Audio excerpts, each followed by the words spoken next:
du Seigneur ce matin. Amen. Voilà, là on sent qu'il y a des êtres vivants qui sont là. Que le Seigneur soit béni. Amen. Amen.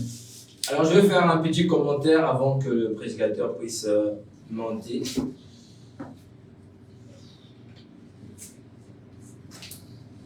La Bible dit dans le livre de Psaume 122 à partir du verset 1. Je suis dans la joie quand on me dit allons dans la maison de l'Éternel. Je pense qu'on est dans la joie quand on est dans la maison de l'Éternel. C'est le lieu où on doit être joyeux, joyeuse, le plus confortable, plus assurant parce que tu es dans la maison de ton Père Jésus.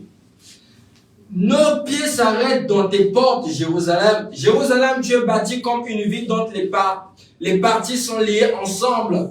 C'est là que montent les tribus de l'Éternel, selon la loi d'Israël, pour louer le nom de l'Éternel. Car ils sont là les trônes pour la justice, les trônes de maison de David.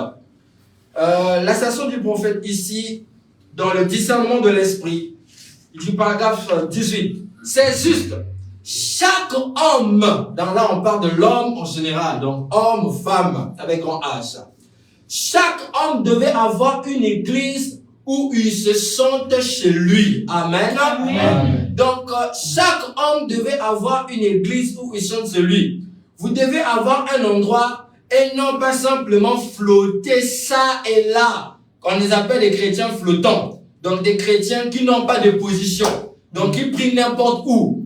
Aujourd'hui, le dimanche, il peut dans telle église, là-bas, il va dans telle église. Quand tu vois que dans l'église, là-bas, on coupe trop le péché, il fuit dans l'église, là, on coupe pas le péché. Là-bas, c'est quand on doit couper le péché, il fuit dans l'église, là, on tolère la vie qu'il mène. On les appelle les chrétiens flottants. Mais le prophète dit ici que chaque homme devait avoir une église où il se sent chez lui. Est-ce que vous chantez chez vous ce matin? Amen. Si on se sent que ici, ça, c'est mon église. Hein? Donc, si ici, vraiment, je contacte, ça, c'est mon église. En tout cas, ici, c'est mon église. Vraiment, moi, je crois que le pasteur, là, c'est mon pasteur. Ça veut dire que toutes les activités de l'église, je dois être présent. Amen. Amen. C'est ça la parole de Dieu. Tu peux pas faire partie d'une famille et toi, pendant les retrouvailles, tu n'es pas présent. Est-ce que vous êtes d'accord avec moi? Amen. Vous devez avoir un endroit, non pas simplement flotter ça et là, mais avoir un endroit où vous allez à l'église et vous l'appelez votre église. Amen. Amen. Un endroit où vous payez votre dîme, un endroit où vous aidez à soutenir la cause de Dieu. Amen. Amen. Faites votre choix. Mais alors ne coupez jamais la communion avec cet autre homme parce qu'il n'appartient pas de votre groupe. Vous comprenez, vous voyez? Discernez son esprit et voyez s'il a le même but dans le cœur. Amen. Amen. Même si je peux fréquenter certaines personnes qui ne sont pas de la même religion que moi ou du même tabernacle que moi, ça ne m'empêchera pas de les fréquenter. Mais le prophète dit, faites votre choix, mais discernez son esprit et voyez s'il a le même but dans le cœur. Le but de quoi? De soutenir la cause de Dieu. D'accord, parce qu'on a dit que celui qui s'assemble se ressemble. Amen. Ça veut dire qu'on doit fréquenter des personnes où on sent que c'est un frère qui est dans tel tabernacle, dans telle église, mais le frère là, il a aussi dans son cœur cet engouement, cet amour de soutenir la cause de Dieu là où il se trouve. Amen. Quand tu fréquentes des gens de personnes qui aiment la prière, qui aiment la consécration, elles vont aussi te motiver à soutenir la cause de Dieu dans ton église. Amen. Ça c'est la parole. Il dit, c'est autrement parce qu'il n'appartient pas à votre groupe. Vous voyez, discernez son esprit. Un chrétien doit avoir un esprit de discernement. Il ne se fait pas des amitiés n'importe comment. Même dans ses amitiés, il est sélectif. Amen. Parce que c'est un chrétien de caractère. Amen. Discernez son esprit, vous voyez, s'il a le même but dans le cœur. Et alors, vous avez la communion l'un avec l'autre. Vous travaillez pour une grande cause. C'est la cause de Christ. Amen. Je crois que c'est parfaitement vrai. Donc le fait que notre frère joue au piano là, il est en train de jouer pour la cause de Christ. Amen. Dieu pourra le sauver à cause de ces petits doigts qui bougent sous les boutons seulement. Amen. Toi aussi Dieu pourra te bénir par le fait que tu es assis, tu dis seulement Amen. Amen. Nous tous, on est là pour soutenir la cause de Christ. Amen. Il dit encore ici, quand nous venons dans la présence de Dieu, dans la brochure, le respect. Quand nous venons dans la présence de Dieu, nous devons avoir du respect. Restez tranquille, écoutez attentivement la parole de Dieu. Et si nous croyons vraiment que Dieu est ici, alors nous tiendrons correctement et nous nous habillerons correctement et nous parlerons correctement Exactement. Quand on est à l'église, on ne chuchote pas. Amen. Amen. Si tu avais remis un truc au frère X à la soeur, il lui faut le faire avant l'église. Les déplacements là, tu vas frère, tu parles là, ça déconcentre l'esprit de Dieu.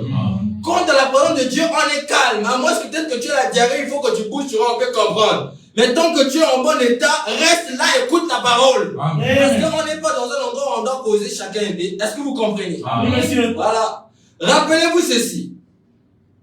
Ceci à la maison de Dieu. Vous venez ici, vous venez avec respect. Venez prier. Vendez-vous attendre à Dieu. Ce n'est pas un lieu pour bavarder ou faire du bruit, mais un lieu où le Saint-Esprit habite. Parce que le Saint-Esprit est sensible, il n'aime pas le désordre. Un petit désordre seulement, le Saint-Esprit, il va se déplacer. Quand vous venez à l'église, venez prier avant le service. Cherchez Dieu dans votre cœur. Ne venez pas seulement tu te réveilles le matin avec la fatigue, tu dis que tu es à l'église. Non. L'église se prépare chez toi depuis la maison. Amen. Pour moi, je prépare l'église depuis le samedi. Amen.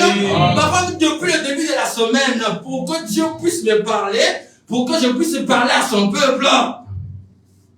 Et il dit encore ici, voilà, il dit encore, quand vous venez à l'église, vous priez avant le service, cherchez Dieu dans votre cœur, devant lui, et demandez de vous parler. N'attendez pas que le prédicateur fasse tout. Venez, préparez-vous avec une bonne attitude. Amen. Donc, je dis que le prophète dit que c'est pas le prédicateur qui fait tout.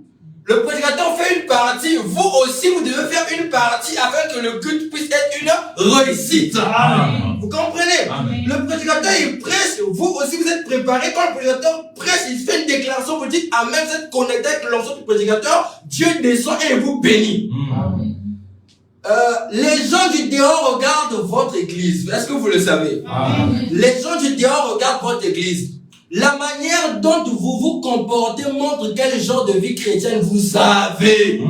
Ah, je réponds ça. Les gens du dehors regardent votre église. Oui. La manière dont vous vous comportez montre quel genre de vie chrétienne vous avez. Si vous vous comportez mal dans l'église ou dans le quartier, vous êtes le seul évangile que beaucoup liront. Donc les gens peuvent juger notre église, peuvent juger votre pasteur par rapport à la manière que vous comportez dans le quartier. Amen. Est-ce que c'est clair? Amen. C'est clair, non? Amen. Voilà, donc c'est ça. On doit avoir un bon témoignage. On doit arriver à un niveau où un frère, une soeur, il est dans un quartier, mais tellement qu'il vit pieusement la parole de Dieu, il est même convaincu. Il y a même des gens qui disent, ah, mais toi vraiment tu as une vie saine, tu es correct et tout, faut que tu invites dans ton église. Tu l'as pas invité, par ta manière de vivre seulement, ça motive la personne de venir à l'église. Amen. Amen. Et c'est comme ça qu'on doit vivre, étant des chrétiens.